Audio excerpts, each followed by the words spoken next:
Winter of 1887. The blizzard howled through Wyoming territory like a banshee's cry, claiming lives and breaking hearts. At the lonesome train station in Cheyenne, a woman sat frozen on a wooden bench, her breath forming white clouds in the bitter air. She clutched a small leather bag containing everything she owned: $3, a faded photograph, and a heart full of dreams that seemed as cold as the night itself. What happened next would become the most talked about love story from the Colorado River to the Canadian border, changing two lives forever and making history in the untamed American West. The wind cut through Cheyenne like a knife through butter that December night. Elizabeth Libby Montgomery pulled her thin shawl tighter around her shoulders, but it did little to keep out the cold. Her fingers had gone numb hours ago and her lips were turning blue. The last train east had left 3 hours past and the next wouldn't come until morning if the storm didn't block the tracks. Libby had been a nurse back in Philadelphia, working in the charity hospital where she'd learned to tend wounds, deliver babies, and comfort the dying. But when the scandal broke, when Dr. Harrison tried to force himself on her and she'd fought back, breaking his nose with a bedpan, nobody would believe her word against his. The hospital dismissed her and word spread through the medical community like wildfire. No respectable hospital would hire her, so she'd taken what little money she had and bought a train ticket west, hoping to find work in one of the mining towns where they were desperate for anyone with medical knowledge. But her money had run out in Cheyenne and the boarding house had turned her away when she couldn't pay for another night. Now she sat on this hard bench, watching her breath fog in the air, wondering if she'd freeze to death before dawn. Her small leather medical bag sat beside her, the only thing of value she owned, containing her surgical tools, medicines, and the few certificates that proved her training. The sound of horse hooves on frozen ground made her look up through the swirling snow. She saw a figure approaching on horseback. The man was large, wearing a heavy coat and wide-brimmed hat pulled low against the wind. As he drew closer, she could see his horse was a magnificent black stallion, and the man's clothes, though practical, were of fine quality. He dismounted and tied his horse to the hitching post, then walked toward the station. His boots were expensive leather, she noticed, and he moved with the confident stride of a man accustomed to having his way. When he pushed through the station door, a gust of wind and snow followed him inside.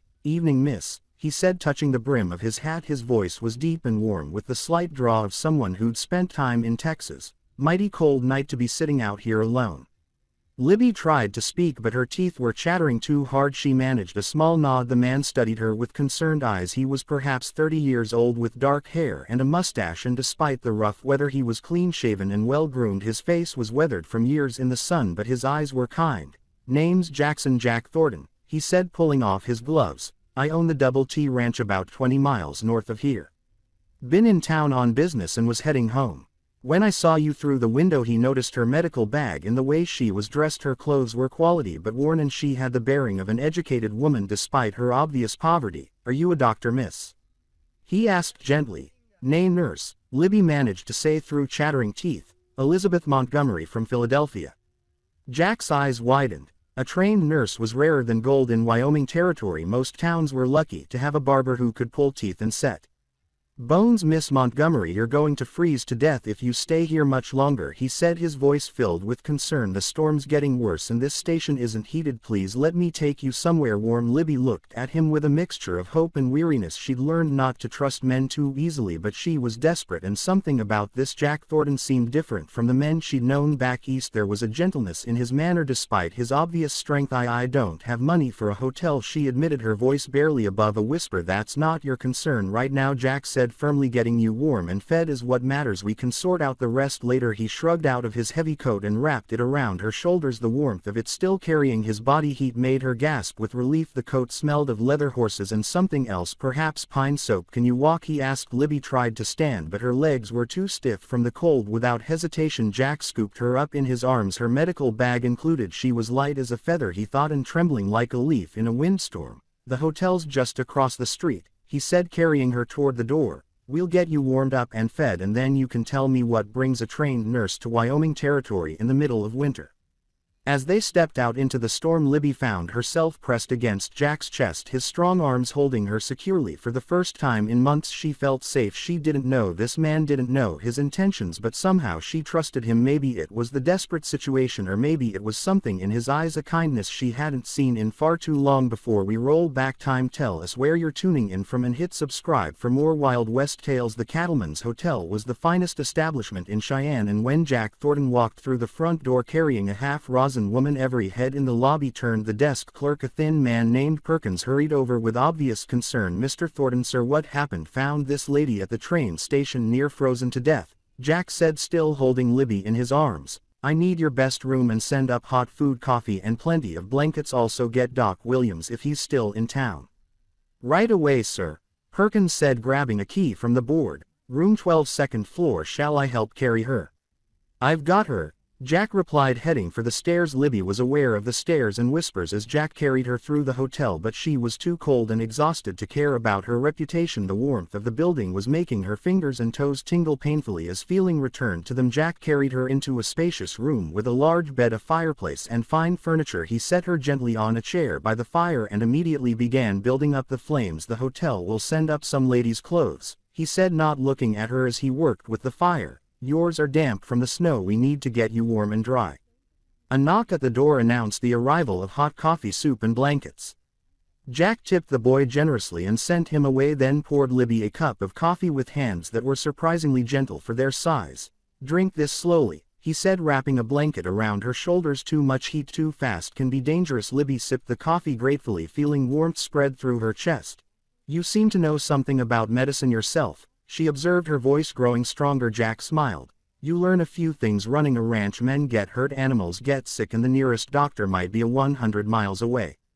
He pulled up another chair and sat across from her. "But I'm no trained nurse. What brought you west, Miss Montgomery, if you don't mind my asking?" Libby studied his face in the firelight. He had honest eyes, she decided, and after what he'd done for her tonight, he deserves some explanation. "I worked in a hospital in Philadelphia," she said carefully. "There was trouble, a doctor who wouldn't take no for an answer. When I defended myself, I was dismissed. No hospital back east would hire me after that." Jack's jaw tightened and she saw anger flash in his eyes. "A man forced himself on you?" he tried to. Libby said, "I broke his nose with a bedpan." Despite the serious nature of the conversation, Jack's mouth twitched with the hint of a smile. "Good for you. I hope it hurt." "It did," Libby said, and for the first time in months she almost smiled too. "But it cost me my career. I thought maybe in the West, where doctors are scarce, my past wouldn't matter so much." "It doesn't," Jack said firmly. "Out here we judge people by what they do, not by the lies told about them. Back east, a trained nurse is worth her weight in gold in this territory." Another knock interrupted them, and a hotel maid entered with an armload of women's clothing. "Begging your pardon, sir, but these are the finest we have. Mrs. Patterson and roommate donated them," she said. "Any woman caught in this storm deserves all the help we can give." "Thank Mrs. Patterson for her kindness," Jack said, standing. "I'll wait downstairs while Miss Montgomery changes." "Mr. Thornton," Libby called as he reached the door. "Why are you helping me? You don't know me." Jack paused, his hand on the door knob. "Maybe because I know what it's like to be alone in the world," he said quietly, "and maybe because I've been praying for someone like you to come along." "Someone like me, a healer," he said. "My ranch hands get hurt regular, and I've lost good men because there was no one to tend them properly. But more than that," he turned to face her fully, "I've been looking for someone special, someone with strength and courage, someone who'd break a man's nose rather than let him take."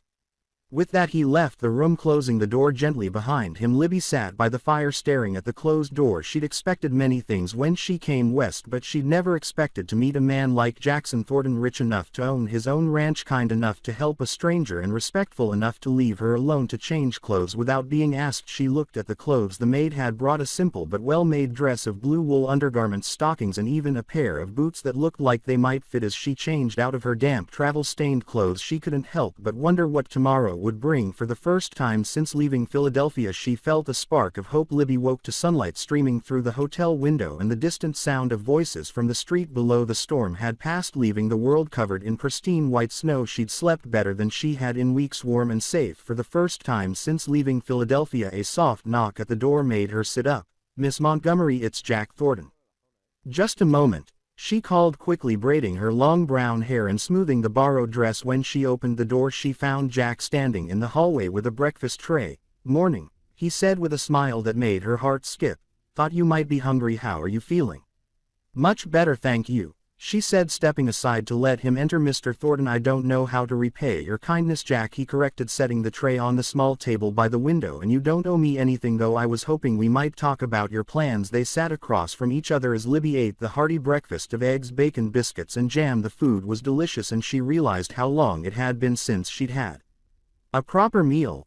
"I don't have many plans," She admitted, I was hoping to find work in one of the mining camps, but I'm not sure how to get there or even which camps might need a nurse. Jack leaned back in his chair studying her. Mining camps are rough places for a woman alone, dangerous too. Most of those men haven't seen a decent woman in months and they don't always remember their manners. I can take care of myself, Libby said with quiet determination. I'm sure you can, Jack agreed, but there might be another option. My ranch covers 50,000 acres and I employ about 60 men year-round during roundup and branding season. That number goes up to nearly 100. These men work hard and get hurt regular, broken bones, cuts, burns, snake bites, you name it. Libby sat down, her coffee cup. Interested? You're offering me work? I'm offering you a position as the ranch's nurse, Jack said. Good pay, comfortable quarters and all the medical supplies you need. You'd have your own cabin near the main house and Cookie, that's our cook, would make sure you're welfed. It sounded almost too good to be true. What would you expect in return? Jack's expression grew serious. Honest work for honest pay. Tend the men when they're hurt, help with difficult births among the livestock when needed, and maybe teach some of the hands basic first aid. Nothing more than that, and you'd expect nothing personal. Understanding dawned in Jack's eyes. Miss Montgomery, Libby, I'm not the kind of man who'd take advantage of a woman's desperate situation. If something personal were to develop between us, it would be because we both wanted it, not because you felt obligated. Libby studied his face, looking for any sign of deception, but his eyes were clear and honest, and everything about his behavior since finding her had been that of a gentleman.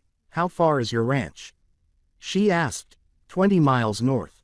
It's called the Double T after my initials, Jackson Thomas Thornton. We raise cattle and horses, some of the finest in Wyoming territory. The work is hard but honest, and the men who ride for me are good people. You said you've been looking for a healer, haven't you? Tried to hire a doctor?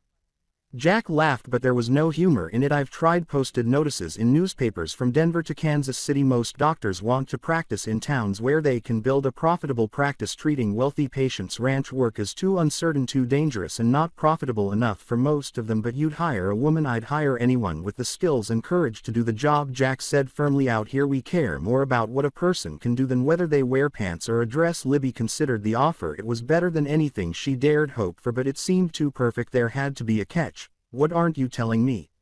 She asked. Jack smiled appreciatively. Smart as well as skilled. All right, here's the truth of it. The Double T is a working ranch, not a fancy estate. The winters are hard, the summers are hot, and we're 20 meters from the nearest town. You'd be the only woman on the ranch most of the time, except for Cookie's wife Martha, who helps in the kitchen. It can be lonely. I've been lonely in cities full of people, Libby said quietly. At least ranch loneliness would be honest. There's something else, Jack continued. I'm not just the owner of the Double T. My family has money, quite a bit of it. My father made a fortune in shipping before the war, and I've done well with investments in addition to the ranch. Some people might say you're trying to catch yourself a wealthy husband. Libby's chin came up defiantly. Let them say what they want. I know my own heart and intentions. I believe you do, Jack said softly, but I wanted you to know what you might be walking into. They sat in comfortable silence for a moment, watching the snow-covered street through the window. Finally Libby spoke. When would you want me to start? Jack's face lit up with a smile that transformed his weathered features. Does that mean you'll take the position? It means I'll try it, Libby said carefully. If it doesn't work out for either of us, I'll move on with no hard feelings. Fair enough, Jack said, standing and extending his hand. Welcome to the Double T, Nurse Montgomery. As Libby shook his hand, she felt a spark of electricity pass between them. From the look in Jack's eyes, he felt it too. This job might be more complicated than she'd thought, but for the first time in months she was looking forward to the future. The ride to the Doublet Ranch took 3 hours through snow-covered countryside that took Libby's breath away. Jack had bought her a warm coat, riding boots, and other necessities in Cheyenne, refusing to take no for an answer when she protested the expense. Consider it an advance on your salary, he'd said with a grin that was becoming familiar now. As they rode side by side through the Wyoming wilderness, Libby felt a sense of freedom she'd never experienced back east. The landscape was vast and beautiful, with snow-capped mountains in the distance and endless sky overhead. Jack pointed out landmarks along the way: a creek where they watered their horses, a grove of cottonwood trees that provided shelter during summer roundups, and finally the boundary markers of the Double T. There she is, Jack said with obvious pride as they crested a hill. Libby gasped at the sight below them. The Double T Ranch sprawled across a valley like a small town. The main house was large and well built, constructed of logs and stone, with a wide front porch. Nearby stood a bunkhouse, stables, corral, a blacksmith shop, and various other outbuildings. Smoke rose from several chimneys, and she could see men working despite the cold weather. It's beautiful, she said honestly. Wait until spring, Jack replied. When the grass is green and the wildflowers are blooming, there's no prettier sight in all of Wyoming. As they rode into the ranchyard, men began emerging from various buildings to greet them. Word of Jack's mission to town had obviously spread, and they were all curious about the woman riding beside their boss. Boys, Jack called out as he dismounted. "I want you to meet Miss Elizabeth Montgomery, she's our new nurse." A cheer went up from the assembled men and Libby felt her cheeks green. One grizzled cowboy with gray whiskers stepped forward.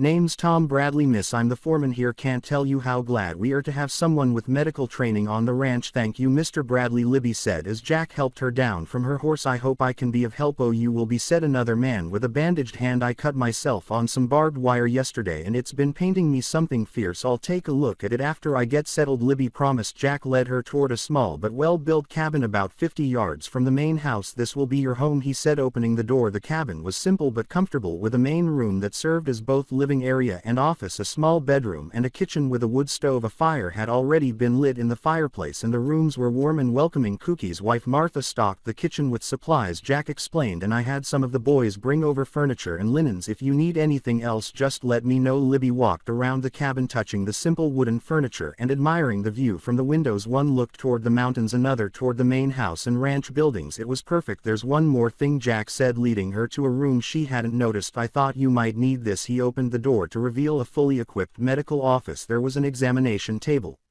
cabinets full of supplies, surgical instruments and medicines. Everything was clean and well organized, better equipped than some hospitals she'd worked in back east. "Jack," she breathed, overwhelmed, "this must have cost a fortune." "A good nurse is worth a fortune," he said simply. "Besides, I ordered most of this months ago, hoping I'd eventually find someone to use it." Libby felt tears prick her eyes. After months of rejection and hardship, this kindness was almost too much to bear. "Thank you," she whispered. "Don't thank me yet," Jack said with a smile. "Wait until you've seen what some of these cowboys can do to themselves. You'll earn every penny of your salary." As if to prove his point, there was a knock at the door. Tom Bradley entered, supporting a young cowboy who was hopping on one foot. "Sorry to bother you, miss, but Billy here just got stepped on by his horse," Tom said. "Bring him into the medical room," Libby said, immediately shifting into professional mode. "Let's get that boot off and see what we're dealing with." As she examined Billy's injured foot, bruised but not broken thankfully, Libby was aware of Jack watching from the doorway. When she looked up after bandaging the foot and giving Billy instructions for care, she found him smiling. "What?" she asked. "Nothing," he said, "just thinking that this might work out even better than I hoped." That evening, after treating 3 more minor injuries and meeting most of the ranch hands, Libby sat in her new cabin trying to process everything that had happened 2 days ago. She'd been freezing and penniless at a train station. Now she had a job, a home and the respect of the men she'd be working with. And then there was Jack Thornton himself. He was nothing like the men she'd known back east, neither the refined but weak gentlemen of society nor the crude men who'd tried to take advantage of her vulnerability. Jack was strong but gentle, wealthy but unpretentious, and he treated her as an equal while still being protective. A soft knock at her door interrupted her thoughts. When she opened it, she found Jack standing on her porch with a steaming cup in his hands. "Thought you might like some hot chocolate before bed," he said. "Martha makes the best in Wyoming territory." "That's very thoughtful," Libby said, accepting the cup gratefully. "Would you like to come in for a few minutes?" Jack hesitated. "I don't want to compromise your reputation. I think my reputation can survive a brief conversation with my employer," Libby said with a smile. "Besides, who's going to see us way out here?" Jack entered and took a seat by the fireplace while Libby settled into the chair across from him. The hot chocolate was indeed delicious, rich and warming. "How are you settling in?" he asked. "Better than I dared hope," she admitted. "The men have been very respectful, the cabin is perfect, and that medical room is better equipped than some city hospitals." "Good," Jack said, then fell silent, staring into the fire. "What is it?" Libby asked, sensing something troubling him. "I want to be honest with you about something," he said finally. "When I found you at that train station, it wasn't entirely by chance." Libby set down her cup, suddenly wary. "What do you mean?"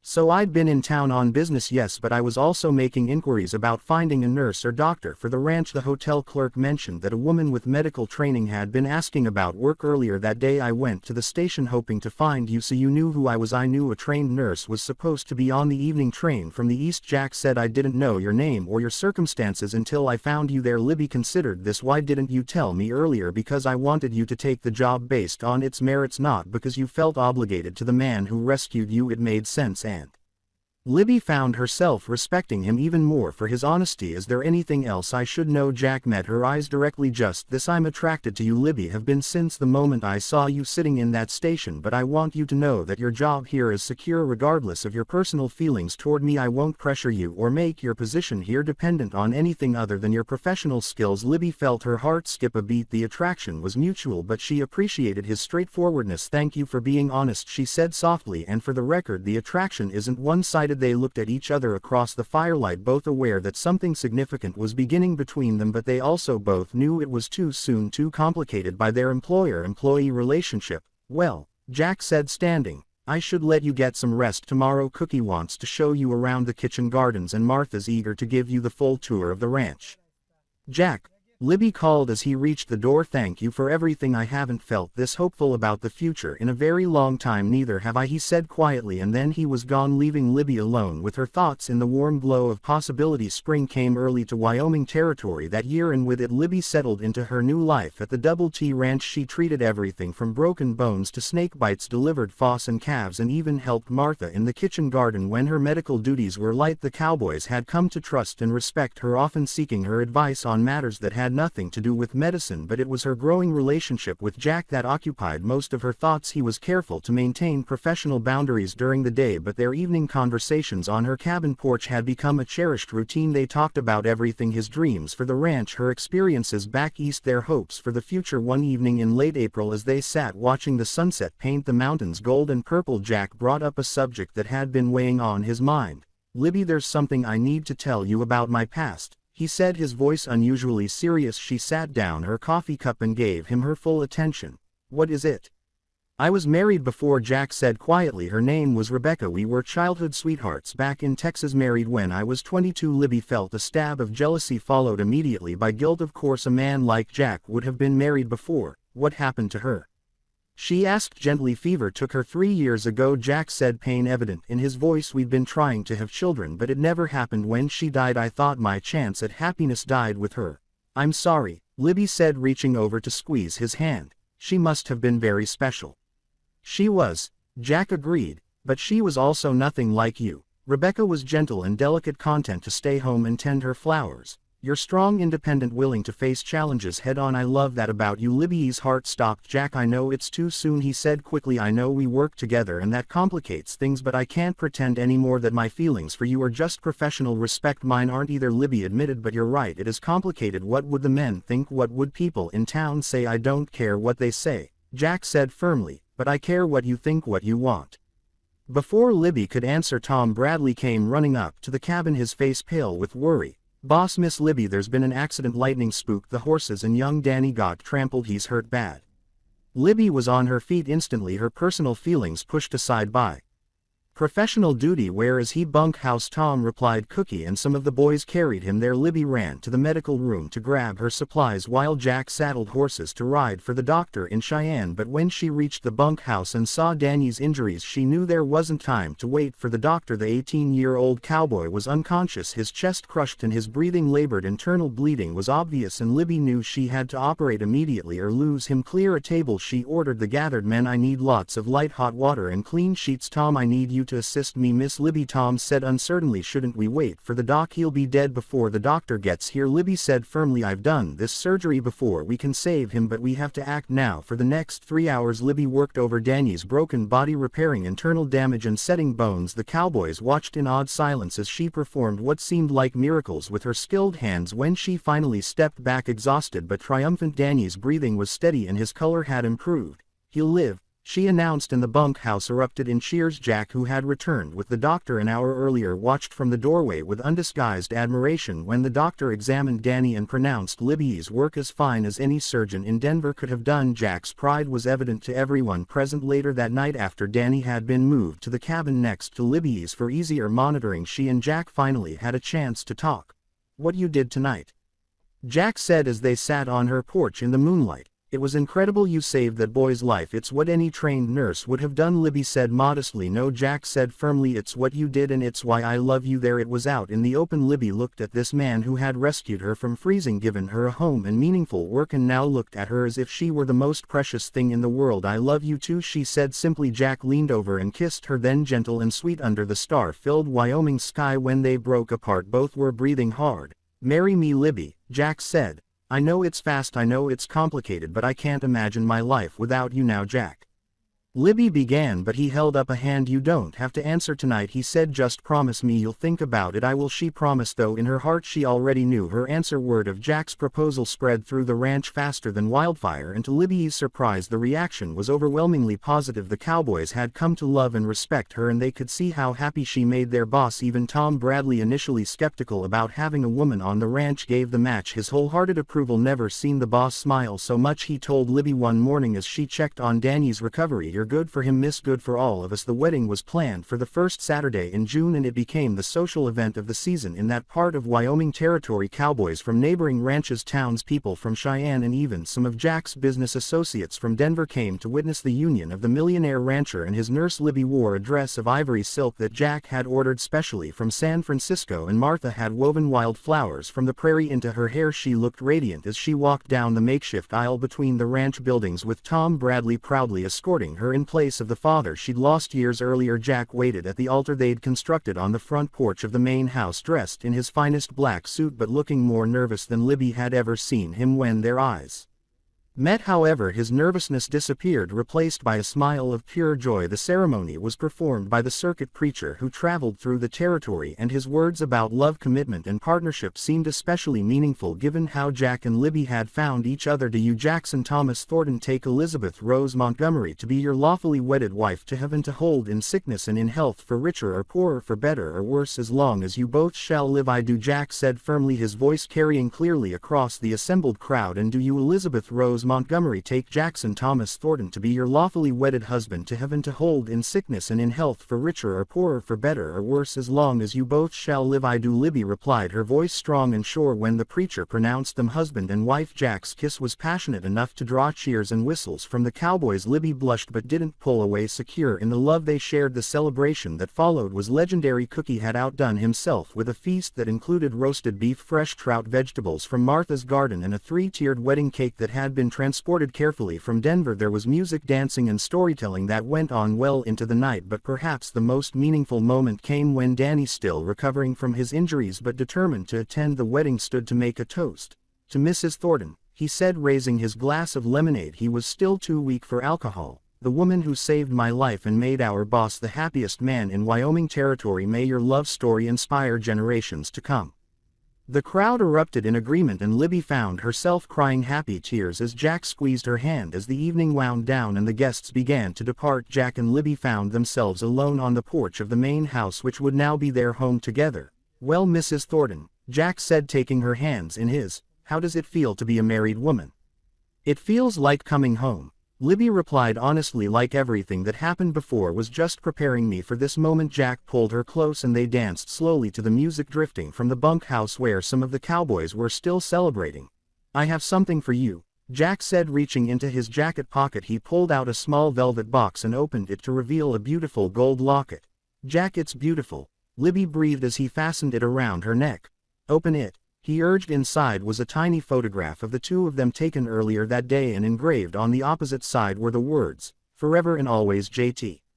Now you'll always have me close to your heart," Jack said softly. I already do, Libby whispered and kissed him under the star-filled Wyoming sky. The first year of marriage brought both joys and challenges to Jack and Libby Thornton. Libby continued her work as the ranch nurse, but now she also took on the role of ranch wife, helping Jack with the business side of the operation and entertaining the important visitors who came to buy cattle and horses. She proved to be a natural at both roles. Her medical skills became legendary throughout the territory. She successfully treated a chailer outbreak in nearby Silver Creek, delivered twins during a blizzard, and even removed a bullet from a wounded sheriff who'd been chasing rustlers. But it was her partnership with Jack that truly made their marriage special. She had a keen mind for business and often suggested improvements to ranch operations that saved money and increased efficiency. Jack valued her opinions and never made important decisions without consulting her first. Their love story became the talk of Wyoming Territory newspaper reporters came from as far away as Chicago to write about the millionaire cowboy and his nurse wife. The story of how Jack had found Libby freezing at the train station was retold around campfires and in saloons from Colorado to Montana, but their happiness was tested when Libby's past came back to haunt them in the spring of 1889. Dr. Harrison, the man who had tried to assault her in Philadelphia, arrived in Cheyenne claiming to be investigating medical malpractice by unlicensed practitioners. "He's come to cause trouble," Libby told Jack as they sat in their bedroom reading the telegram that had warned them of Harrison's arrival. "He's never forgiven me for what I did to him. Let him come," Jack said grimly. "He'll find that things are different out here." Harrison arrived at the ranch 3 days later, accompanied by a territorial marshal and carrying official papers questioning Libby's right to practice medicine without a license. He was a thin, pale man with calculating eyes and a permanent sneer that made Libby's skin crawl.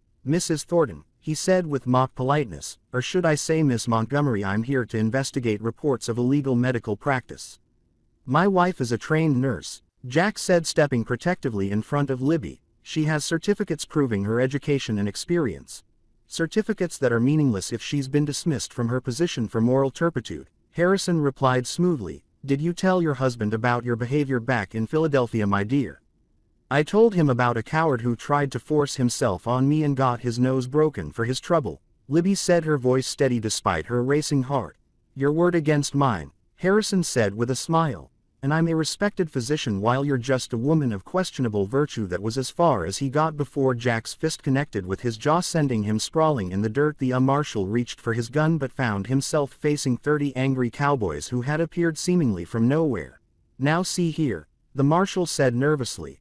"I'm a federal officer and I'm a citizen of Wyoming Territory," Jack said calmly, though his eyes were blazing with anger.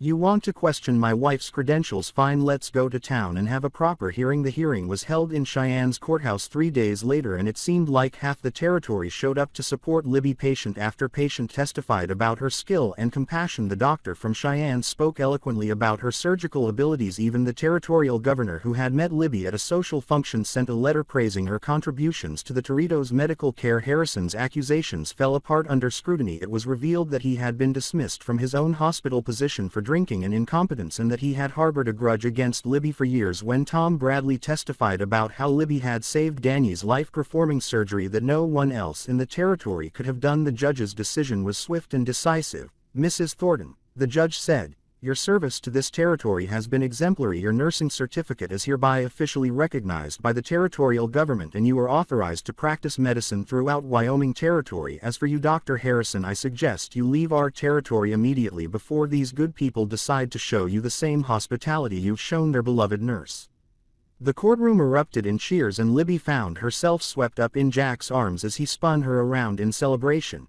"It's over," he whispered in her ear. "He can't hurt you anymore. We did it together," Libby replied, looking into his eyes. "We can face anything together." That night, as they celebrated with their friends and neighbors, Libby realized that her love story with Jack had become something bigger than just their personal happiness. They had become symbols of the American dream, the idea that in the West people could reinvent themselves, that hard work and love could overcome any obstacle. By 1892, 5 years after their marriage, Jack and Libby Thornton had become one of the most influential couples in Wyoming Territory. The Doublet Ranch had expanded to over 100,000 acres and their cattle and horses were renowned throughout the West, but it was their contributions to the community that truly set them apart. Libby had established the first real hospital in the territory, a modern facility in Cheyenne that served patients from hundreds of miles around. She had also started a nursing school training young women to provide medical care in remote areas. Her innovations in frontier medicine had been written about in medical journals back east, and she had been invited to speak at medical conferences in Boston and New York. Jack had become a political force as well, serving in the territorial legislature and advocating for statehood. He had also invested in railroads, mining, and other businesses that brought prosperity to the region, but perhaps his greatest achievement was the town he had built on the southern border of the ranch, Thornton, Wyoming, complete with schools, churches, shops, and homes for the families of his employees. Their love story had indeed made history, inspiring countless others to take chances on love and new beginnings, but their greatest joy came from the 3 children they had been blessed with: twin boys born in 1890 followed by a daughter in 1892. Little Thomas and Jackson Jr. were already showing signs of their father's love for the land and their mother's compassionate nature.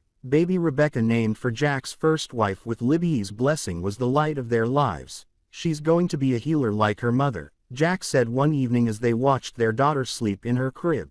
"Look at those gentle hands." "Or a rancher like her father," Libby replied with a smile. "Those hands look strong enough to handle horses." "Maybe both," Jack said, pulling his wife into his arms. "In this family we believe in unlimited possibilities." As they stood together watching their children sleep, Libby reflected on the journey that had brought them to this moment. From that freezing night at the train station to this warm, love-filled home, it had been an adventure beyond her wildest dreams. "Do you ever regret it?" Jack asked, as if reading her thoughts. "Leaving Philadelphia, coming west, taking a chance on a rough cowboy? Never," Libby said firmly. "That night you found me at the station was the luckiest night of my life. Everything that happened before was just preparing me to be your wife and the mother of your children." "I love you, Libby Thornton," Jack said, kissing her forehead. "More than I ever thought possible." "And I love you, Jackson Thornton," she replied, "forever and always."